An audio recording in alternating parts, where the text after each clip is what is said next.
பத்ரிஜிக்கு கோடான கோடி நன்றிகளையும் நமஸ்காரங்களையும் கூறி இந்த உரையை ஆரம்பிக்கிறேன். பிரமிட் தியான மையங்களுக்கும் குளோபல் புத்தா டீமுக்கும் என்னுடைய மனமார்ந்த வணக்கங்களையும் நன்றிகளையும் தெரிவித்துக் கொள்கிறேன். இந்த வாய்ப்பு தந்தமைக்கு குளோபல் புத்தா டீமுக்கு என்னுடைய நன்றியை தெரிவித்துக் கொள்கிறேன். இன்று நான் பத்ரிஜியின் கர்ம விதி என்பதை பற்றி பேச வந்திருக்கிறேன். இந்த கர்ம விதி என்றால் நிறைய பேருக்கு ஒரு மனதில் பயம் ஏற்படும். ஒரு வித இதுவா இருப்பாங்க, படபடப்பா இருப்பாங்க. கர்மானாலே அவங்களுக்கெல்லாம் ஒரு பயங்கரமான விஷயத்த சந்திக்கிற மாதிரி ஒரு ஃபீலிங் இருக்கும். அதெல்லாம் ஒண்ணும் இல்ல. கர்மான்றது என்ன தெரியுமா? நீங்க தூங்குறீங்க, எழுந்துக்கிறீங்க, பாக்குறீங்க, பேசுறீங்கன்னு உங்க செயலெல்லாம் இருக்குதே, அதத்தான் கர்மான்றாங்க. செயல்தான் கர்மா என்று சொல்லப்படுகிறது.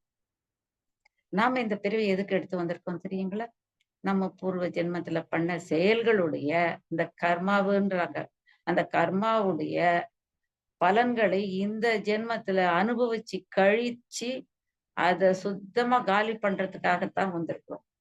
சுத்தமா காலி பண்றது நம்ம கையில தான் இருக்கு. அதுக்கு என்னன்னா நம்ம மன தூய்மையை நாம் அடைவதை தியானத்தின் மூலம் மட்டுமல்ல, எண்ணும் எண்ணங்களிலும் தூய்மை இருக்க வேண்டும். அப்பொழுதுதான் இந்த கர்மாக்கள் பலனை நாம் கழித்து கட்டுவது என்பது இயல்பாக, சிறப்பாக, அருமையாக நடக்கும். முதலில் அதை தெரிந்து கொள்ள வேண்டும். பணத்தை சம்பாதிக்க தெரிந்தவனுக்கு செலவு செய்ய தெரிந்தால்தான் பணத்தின் அருமை தெரியும். அதுபோல்தான் இதுவும். நாம் கர்மாவை கழிக்க இந்த பிறவியை எடுத்து வந்திருக்கிறோம் என்பதை முதலில் புரிந்து கொள்ள வேண்டும். கர்மா என்றால் செயல். அதை கிருஷ்ண பகவான் எப்படி சொல்கிறார் தெரியுமா?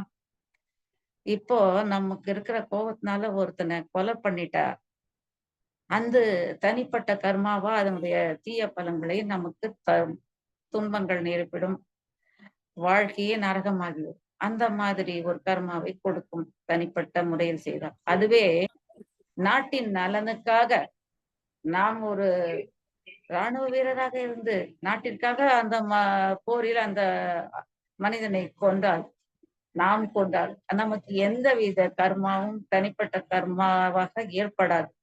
ஏன்னா தேச நலனுக்காக பொதுவாக செய்ய வேண்டிய இது ஒரு விதி. அதில் தான் நாம் செயல்படுகிறோம் என்பதால் அது நம்மை தாக்காது என்று அவர் அர்ஜுனனுக்கு சொல்லுகிறார். ஏனென்றால் அர்ஜுனன் அங்கு எதிர்க்கே நிற்பவங்க எல்லாம் என் பெரியப்பா, சித்தப்பா, மாமா அப்படின்னு சொல்லிட்டு என் உறவுக்காரங்களாச்சே, தாத்தா, இவங்களெல்லாம் நான் எப்படி கொல்லுவேன்னு அவன் மனசார கஷ்டப்படுறான் உறவுங்களை நினைச்சு.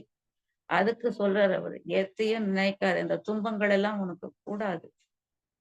நீ அவங்கள இங்க எந்தவித பற்றும் இல்லாம செய்ய வேண்டியது போர்.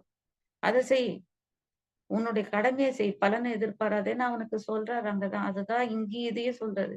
நீ தனியா உன்னுடைய துவேஷத்தினால ஒருத்தனை கொன்னா அந்த கர்மா உன்னை தாக்கும்.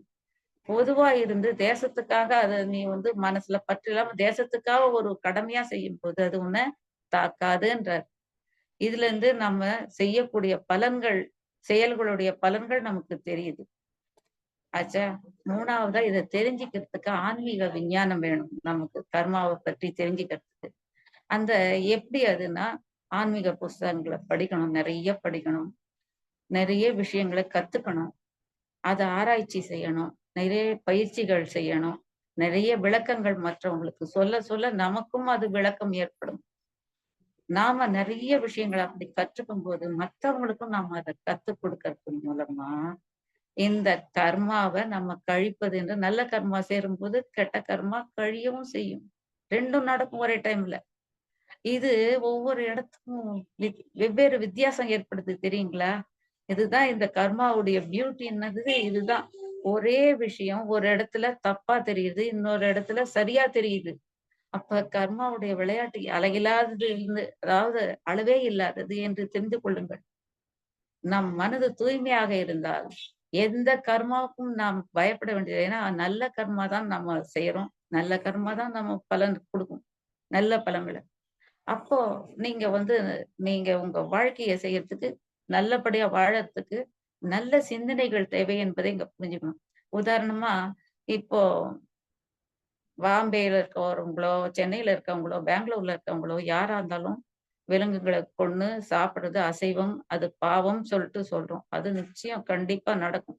ஏன்னா, உங்களுக்குன்னு சாப்பாடு பகவான் குடுத்துருக்காரு, தாவர உணவு.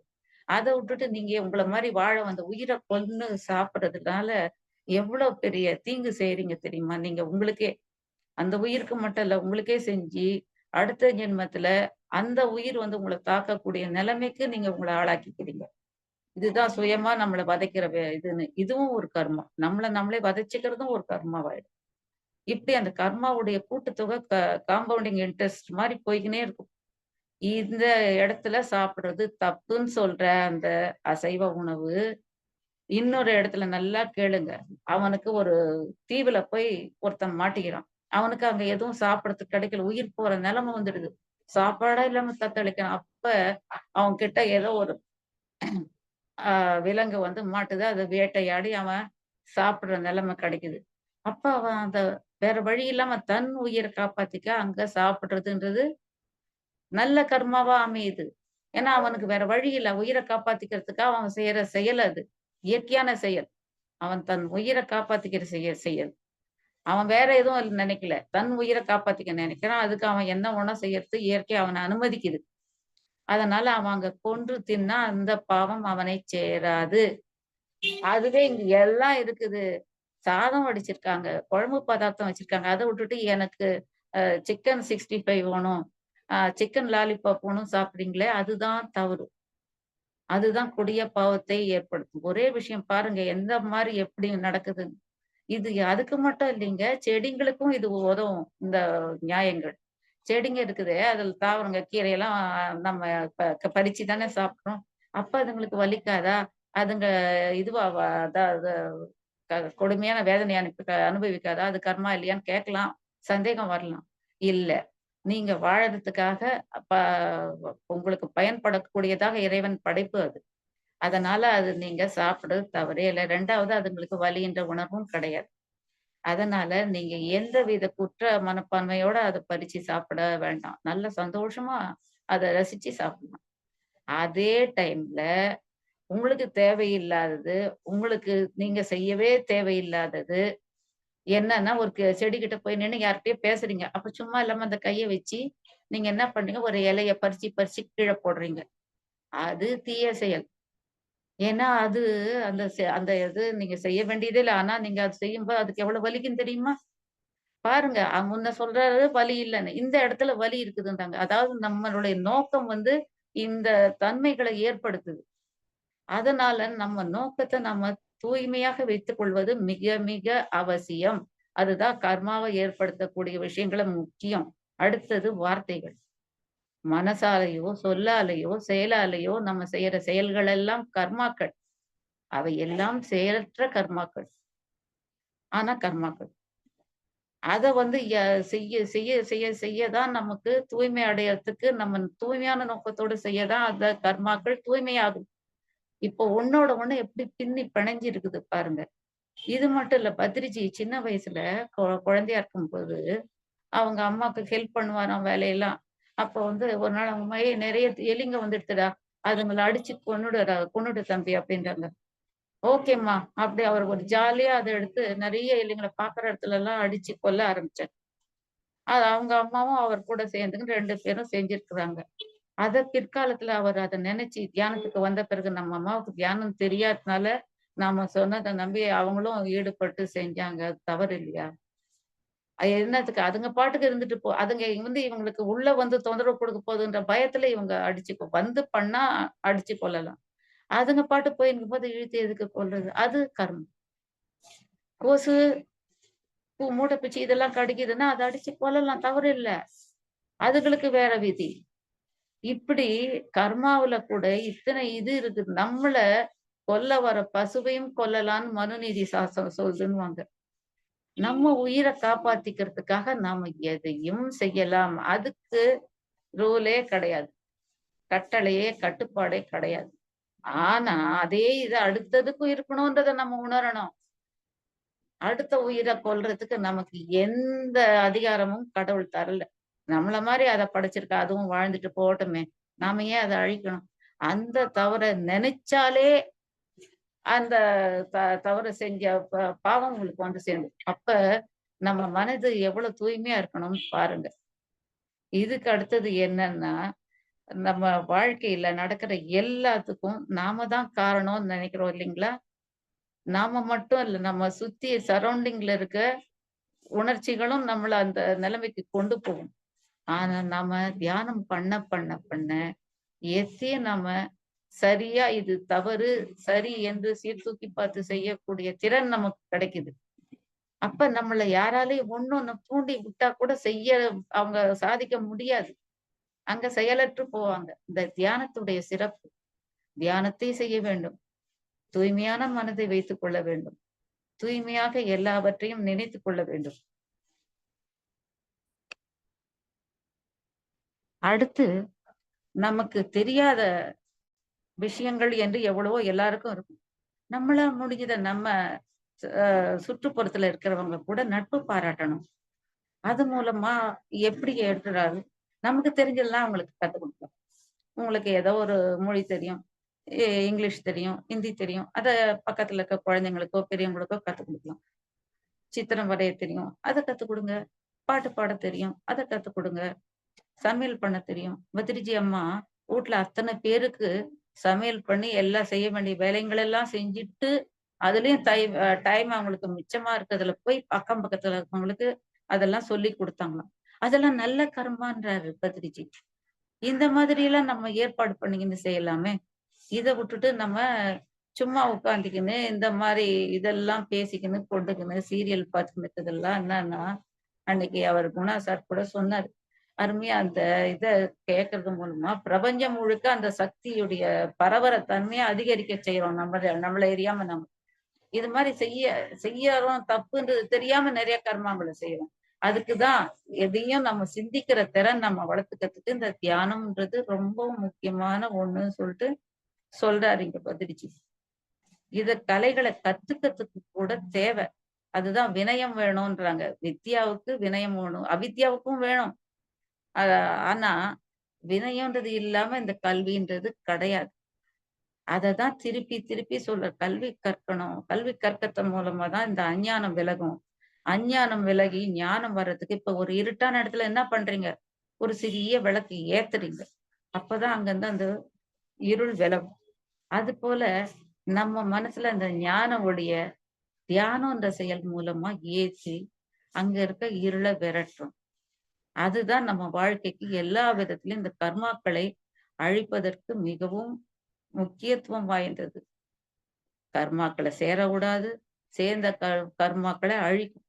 இன்னும் சொல்லப்போனா தியானத்து மூலமா நம்ம செய்யற செயல்கள் எல்லாம் இப்போ ஒரு கடையில போய் பத்து வச்சு ப சாமான் வாங்குறீங்க. அக்கவுண்ட் வச்சு எத்தன பேர் சில பேரு கடைங்கள்ல மளிகை சாமான் வாங்கும்போது, அதுக்கெல்லாம் ஒரு சீட்டு வச்சு அதுல புக்ல போட்டு வாங்குவாங்க. மாசம் முதல்ல போய் அதுக்கு பணம் குடுத்து, அதுல அவன் அடிச்சிடுவான். அந்த புக்ல இவங்க பணம் குடுத்துட்டாங்க. முழுசு முடிஞ்சிடுச்சு. இனிமே அடுத்த கணக்கு. அப்படின்னு. அந்த மாதிரி தியானம் செஞ்சு செஞ்சு நம்ம திய கர்மாக்கள கழிக்கிறோம். கர்மாக்கள கழிக்கிறோன்றத ஒழிய, மறுபடியும் நாம தவறான செயல்கள் செஞ்சாலோ, தியானம் செய்யறத விட்டுட்டாலோ, அவைங்க மறுபடியும் சக்தி பெற்று நம்மள வந்து தாக்கும் அந்த கெட்ட கர்மாக்கள். ஆகையினால, அப்போ அவங்க சீட்ட அழிச்சுட்டா கூட அந்த பதிவு இருக்குது இல்லையா? அந்த சீட்டுல. அந்த மாரி இந்த பதிவுங்க இருக்கும் உள்ளுக்குள்ள. நம்ம தியானம் செய்யலன்னாலோ, நல்ல தன்மைகளை இழந்தாலோ, நமக்கு இதெல்லாம் திரும்ப வர்றதுக்கு 100க்கு 100 உண்மை நடக்கும். அது நடக்காதபடி பார்த்துக்க நம்ம மறுபடியும் தியானம் செய்யணும். மறுபடியும் இந்த கெட்டதுங்கள் எல்லாம் அழிக்கிறதுக்கு செஞ்சுட்டு, கெட்டதுங்க மனசுல நீங்க ஒரு கெட்ட எண்ணம் வரும்போதே, அடுத்தவன் நல்லா இருக்கக்கூடாதுன்னு நீங்க நினைக்கும்போது, அந்த எண்ணத்த அழிச்சு தள்ளிடணும். வேண்டாம் நீ எனக்கு வேண்டாம். நான் நல்லதே நினைப்பேன். எல்லாரும் நல்லா இருந்துட்டு போகட்டும். நாம நல்லா இருப்போம். அது மாரி அவங்க நல்லா இருந்துட்டு போகட்டுமே! அப்படின்னு சொல்லிட்டு நாம இருக்கணும். அந்த சிந்தனை தான் நம்மள வாழ வைக்கும். இந்த உலகத்துக்கே அதுதான் நல்லதுன்றார். இது எப்படி சொல்றாருன்னா, அந்த செயலற்றவங்க செய்யற செயல். அதெல்லாம் செ செயல்லே சேராதது. கர்மாவங்கன்றாங்க. அதாவது நீங்க மனசால நினைக்கிறது, செய்யறது, பேசுறது, இப்படி பல விதத்துல செய்யற கர்மாக்கள் எல்லாம் செயலற்ற கர்மா. தெரிஞ்சுதா? அதையே செயலற்ற தன்மையுடைய கர்மா. அது அந்த செயல். அது என்னதுன்னா அகர்மா. அது என்னது? அகர்மா. அது என்ன செயலற்ற தன்மையுடைய செயல். தியானம் தாங்க. தியானத்துல நீங்க எதையும் நினைக்க முடியாது. எதையும் பார்க்க முடியாது. எதையும் பேச முடியாது. எதையும் செய்ய முடியாது. என்ன பண்றீங்க? பிளாங்க்கா ஆடாம அசையாம உட்கார்ந்தா தான் தியானம் வரும். தியானம் நடக்கும். அப்ப அது செயலற்ற தன்மையுடைய செயல். இதெல்லாம் செயல்கள் இந்த செயல்கள்லாம் செயலற்றவை. இத செய்யறோம். ஆனா செயலற்ற செயலற்ற தன்மையுடைய தியானத்த செய்யும்போது, அது ஒரு செயலா வந்து நம்மள காப்பாத்துது. அது அக்கர்மான்றாங்க. எவ்வளவு பெரிய அருமையான வார்த்தை பாருங்க. இத எல்லாரும் நம்ம மனசுல வச்சுக்கணும். டெய்லி இந்த செயலற்ற செயலெல்லாம் செஞ்சுக்கின்னு இருக்கோம். செயலற்ற தன்மையுடைய செயல நம்ம செய்யறது எப்போது? தியானத்த செய்யறது எப்போது? 2 வேளையும் செய்யுங்க. கூட நான் 2 வேளைன்றது நிச்சயமா செய்யக்கூடியத சொல்றேன். எப்பயும் செஞ்சீங்களன்னா தவறே இல்லைங்க. நசிகேதன்ற ஒரு குழந்தை, அவங்க அப்பா அவன அவன் வந்து விளையாடிக்கின்னே இருக்கிறான். சும்மா இவரு தியானம் பண்ணும்போது ஏதோ வேலை செஞ்சுக்கும்போது வந்து வந்து கேட்டபோது, "அப்பா எனக்கு என்ன நான் என்ன ஏய் நீ போடா பேசாம" அப்படின்னு பசங்கள எல்லாரும் தொரத்துவோம்ல, அந்த மாரி தொரத்திருக்காரு. மீறி, "இப்ப நான் என்னப்பா பண்ணணும்னு?" "நீ செத்து போகணும்டா" அப்படின்றாரு. எவ்வளவு ஒரு அதுதான் வாயிலிருந்து வர வார்த்தை நல்ல வார்த்தையா இருக்கு. அசத்தியத்த பேசுனதுனால அவன் உயிர் போயிடுச்சு. அவன் அங்க போய் எவன்கிட்ட சண்டை போட்டு, எனக்கு உயிர் எங்கேருந்து வருது? எங்க போகுது? எதுக்காக இது நடக்குதுன்னு எனக்கு தெரியணும்னு கேட்டு சண்டை போட்டான் அந்த குழந்தை. எமனே அவன்கிட்ட தோத்து நிக்கிறாரு. யாருக்கும் சொல்லக்கூடாது. பரமனுக்கும் அவருக்கும் தெரிஞ்சதுதான் சொல்லிட்டு அவனுக்கு சொல்றாரு. "உனக்கு என்னென்ன வேணும் நான் தரேன். எது வேணா தரேன், சொல்றேன், செய்றேன்ட்டு." ஆனா, அவன் அதுக்கெல்லாம் மசியவே இல்ல. எனக்கு உண்மை தெரிஞ்சாகணும்னு நிக்கிறான். உண்மையோட நிக்கிறான். சத்தியத்தோட நிக்கிறான் அந்த குழந்தை. அவங்க அப்பாவே அப்புறம் கதறி அழறா, "என் பையன என் வார்த்தையால கொன்ட்டேனே! இது மகா பாவம். என்ன வந்து அதுதான் கோபம், சண்டாளம். அவர் அந்த கோபத்த கையில எடுத்ததுனால அவருக்கு சண்டாளம் வந்துடுச்சு. கெட்ட கர்மம். அததான் செய்யக்கூடாது. அந்த குழந்தை அவருக்கு பொறந்து எங்க அப்பாவ காப்பாத்துறதுக்கு அவர் கோபத்துல செஞ்சுட்டாரு. அவர நீங்க மன்னிச்சு விடுங்கன்னு கேட்கறாங்க. சின்ன குழந்தையா இருந்தாலும் அவனுக்கு இருக்குது பாத்தீங்களா சத்தியத்துடைய தன்மை. அந்த சத்தியம் தாங்க உயர்ந்தது. அததான் நம்ம வாழ்க்கை பூரா கடைப்பிடிக்கணும்னு சொல்லி, இந்த கர்மா கழிக்கிறதுக்கு நல்ல செயல்கள், நல்ல எண்ணங்கள், நல்ல தன்மைகளுடைய செயல்களை செய்வது, மற்றவங்களுக்கும் அத செய்ய கத்துக் குடுக்கறது. இப்படி வாழ்ந்தா, வாழ்க்கைன்றது எவ்வளவு ஒரு சொர்க்கமா மாறிடுமா? சொர்க்கம் எங்கேயோ இல்லைங்க. நமக்குள்ள தாங்க இருக்கு. நம்ம செய்யற செயல் மூலமா மத்தவங்களுக்கும் அது பரவி, அவங்களும் நாமளும் எல்லாரும் சந்தோஷமா இருக்கலாம். இதுதான் இந்த கர்ம விதியுடைய முக்கியமான விஷயம். சத்தியம். நன்றி தோழர்களே! வணக்கம்.